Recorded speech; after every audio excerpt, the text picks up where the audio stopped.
Segurament has escoltat més d'un cop que hauries de dormir 8 hores. De fet, jo en un vídeo anterior em vaig arribar a atrevir a dir que havies de dormir 7 hores i mitja perquè era un múltiple de 90 minuts. Sigui com sigui, segurament no ho fas, perquè creus que tu pots sobreviure dormint menys de 8 hores, segurament amb 5 o 6 hores en tens prou, o perquè senzillament creus que no pots invertir tant de temps a la teva vida a dormir, tens masses coses a fer, així que dorms el que pots, vas normalment una mica cansat, però vas tirant. En el vídeo d'avui veurem per què has de dormir 8 hores i quins beneficis té que facis uns canvis en el teu dia a dia perquè puguis dormir tota aquesta estona.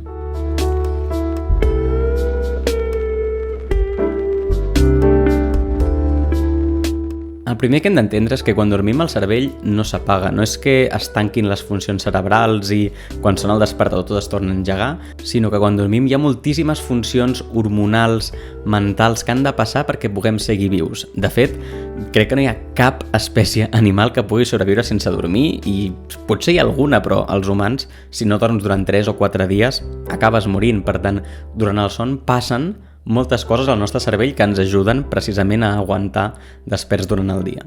Així doncs, aquestes coses que passen al cervell en podem parlar en 4 frases, que són les que veurem ara. Hi ha 3 fases, que no són les fases no REM, i hi ha una fase que és la famosa fase REM, que ve de les inicials de Rapid Eye Movement de l'anglès. La primera fase d'aquestes fases no REM és la fase de bàsicament quedar-se dormit. És una fase que dura uns 10 minuts i és aquell moment en què segurament si algú et toca, si algú et parla, et despertes però t'estàs quedant adormit i és imprescindible fer això per poder dormir. És curiós que els éssers humans hem de fer veure que dormim per quedar-nos adormit. Has de tancar els ulls, quedar-te quiet, relaxar la respiració i convèncer el teu cos de que és hora de dormir. Per tant, aquesta és la primera fase, dura uns 10 minuts cada nit, potser en el teu cas dura 1 minut si tens sort.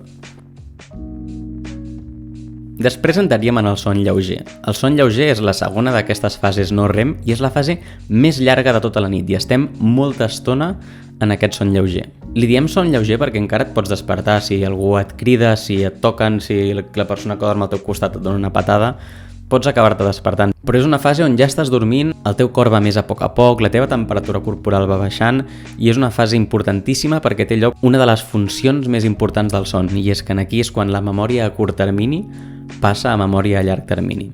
Potser has vist la pel·lícula Inside Out i en aquesta pel·lícula es veu com durant el dia una persona va tenint experiències, va aprenent coses, va tenint records que diríem a curt termini i durant la nit el cervell sembla que s'apagui i tots aquests records de durant el dia van a parar a un lloc on s'emmagatzemen per a llarg termini i és la memòria a llarg plaç. Doncs durant el son lleuger passa això i és importantíssim que tinguem aquesta estona de son lleuger perquè qualsevol cosa que hagis après estudiant, per exemple, necessites guardar-la a llarg termini i això és el que t'ho donarà el son lleuger.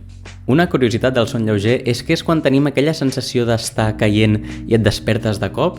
Això passa perquè, com dèiem abans, les pulsacions van baixant, la temperatura baixa i pot ser que arribi un moment en què el teu cos es relaxa tant i baixen tant les pulsacions que el teu cervell té la sensació d'haver perdut el contacte amb el cos i necessita enviar una descàrrega de moviment molt forta precisament per recuperar el control, com si t'estiguessin reanimant. I llavors és aquesta sensació de que estàs caient i de cop el teu cos té una reacció molt forta i t'acabes despertant d'aquesta reacció. La tercera fase d'aquestes fases no REM ja és el son profund. El son profund és el son més reparador que tenim. És una estona crucial del nostre son on passen molts processos mentals, processos hormonals, que són els que ens donen salut mental, netegen el cervell d'alguna manera, i hi ha funcions com segregar l'hormona del creixement que passen just en aquesta fase. És molt important, per exemple, que els nens tinguin un bon son i normalment es diu que quan algú té un son molt profund, es diu que dorm com un nen o com un bebè, precisament perquè els nens passen molta estona en son profund perquè necessiten, perquè és òptim per ells, segregar molta hormona del creixement i poder créixer i desenvolupar-se com una persona normal. L'última fase és la fase REM, la fase REM, i es diu Rapid Eye Movement perquè realment els nostres ulls es mouen sota les nostres parpelles i és una fase del son on l'activitat cerebral és tan o més forta que quan estàs despert. Estan passant moltes coses al teu cervell, és precisament l'estona quan somies, i de fet el que fa la ment és eliminar les capacitats motrius que tens precisament perquè no facis a la vida real el que estàs somiant, perquè seria perillosíssim per tu que a mitjanit t'aixequessis i reproduïssis el que estàs somiant.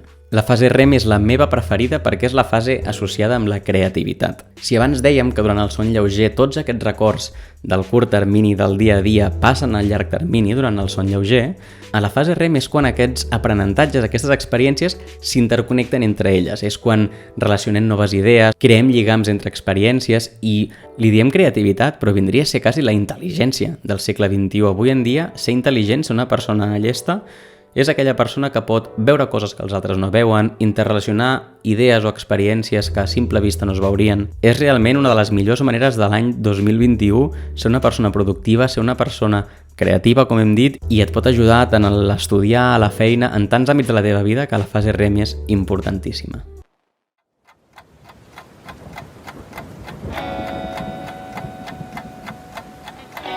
Vale, hem vist les fases del son. El que ara hem d'entendre és que no es distribueixen d'una manera lineal durant la nit. No és que tu te'n vagis a dormir, entris en el son lleuger, després al son profund i acabis amb la fase REM i et despertis, sinó que durant la nit hi ha uns cicles del son on es van repetint totes aquestes fases.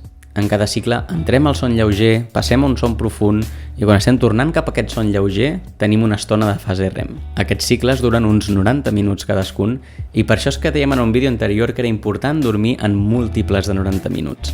I és que hauríem d'intentar que durant la nit tanquéssim cada un d'aquests cicles. És important tancar aquests cicles perquè primer aconsegueixes tots els beneficis del cicle del son. Si et despertes abans d'entrar en la fase REM, perds una estona de son molt important que hem dit que és clau per a la nostra creativitat i intel·ligència. I també perquè hauríem de mirar de despertar-nos quan estem en aquesta estona de dormir-nos, diguem-li son lleuger potser.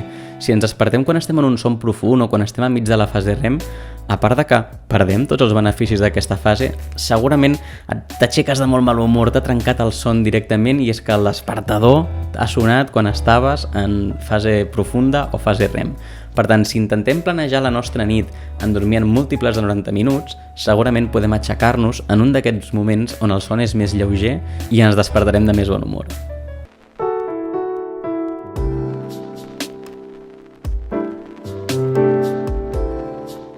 La següent pregunta llavors és per què diem 7 hores i mitja? Quantes hores hem de dormir mentre segueixi els cicles, potser? Doncs és una pregunta molt comuna i molt normal de fer, però el que hem d'entendre és que els cicles del son no són tots iguals. Durant la nit hi ha algun cicle que té una composició on hi ha molt més son lleuger i hi ha altres cicles que tenen molt més son de fase REM. Concretament, els últims cicles de la nit tenen moltíssima fase de son profund i de son REM, mentre que els primers cicles del son de la nit tenen molt més son lleuger. Quan diem dormir 7 hores i mitja, que no és res més que dormir 5 cicles de 90 minuts, ho diem perquè d'aquests 5 cicles, el cicle número 4, el cicle número 5, tindran molt son REM, tindran molt son profund i això fa que tinguem uns grans beneficis del son, com dèiem, tenir un son reparador i un son que et permet ser creatiu, que et permet estimular la teva intel·ligència en el dia a dia. Això és important perquè si decidim que en comptes de dormir 8 hores en dormirem 6 aquesta nit, estem perdent 2 hores de son, el que semblaria que és un 25% del son, però realment no estem perdent un 25% dels beneficis del son, estem perdent molt més, perquè eliminant les 2 últimes hores estem perdent un últim cicle on hi ha una quantitat de fase REM i fase profunda que ens dona moltíssims beneficis. Per tant, és important aquestes 2 hores extres, aquests completar els 5 cicles, perquè així tinguis una distribució adequada de totes les fases del son durant la nit. A l'hora de la veritat, dormir 5 cicles cada nit, 7 hores i mitja, és difícil. A la vida passen coses i un dia aniràs a dormir més tard, un dia t'hauràs d'aixecar més d'hora. El que es recomana llavors és intentar dormir 35 cicles setmanals, és a dir, 5 per nit, doncs 5 per 7, 35, i intentar que aquests 35 es distribueixin durant la setmana. Si una nit n'has de dormir 4, doncs la nit següent recuperen amb 6. O potser pots fer una migdiada de fins a 90 minuts i aconseguir un cicle sencer del son. Aplicant-ho jo a la meva vida, com vas poder veure en el vídeo de la rutina de nit, que si no el tindràs per aquí en una targeta, jo no m'obsessionaria en dormir les 8 hores exactes, perquè si ets una persona que té problemes de son, que no aconsegueixes gestionar-ho molt bé, potser et genera encara més ansietat a l'estar preocupat de si has dormit 7 hores, 7 hores i quart o 7 hores i mitja.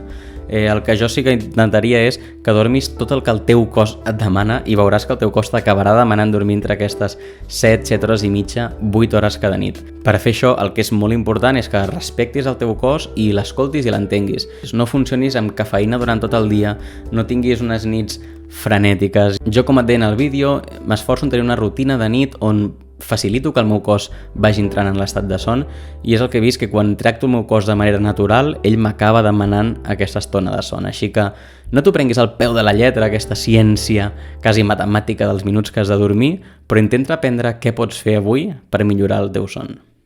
Fins aquí el vídeo d'aquesta setmana. Tot això que t'he explicat, jo no sóc cap científic del son, però tinc molta curiositat per aquestes coses, així que et recomanaria aquests 2 llibres. Dormir, de Nick Littlehales, un llibre molt pràctic sobre com dormir, sobretot orientat a un millor rendiment humà, i en una línia més científica, el llibre Why We Sleep, de Matthew Walker, que és un llibre de divulgació científica que crec que combina molt bé l'explicació científica amb els aprenentatges que et pots endur al teu dia a dia. Així que res, comparteix aquest vídeo si creus que algú li pot ajudar, deixa un like, deixa un comentari, et pots subscriure i res, ens veiem en el pròxim vídeo.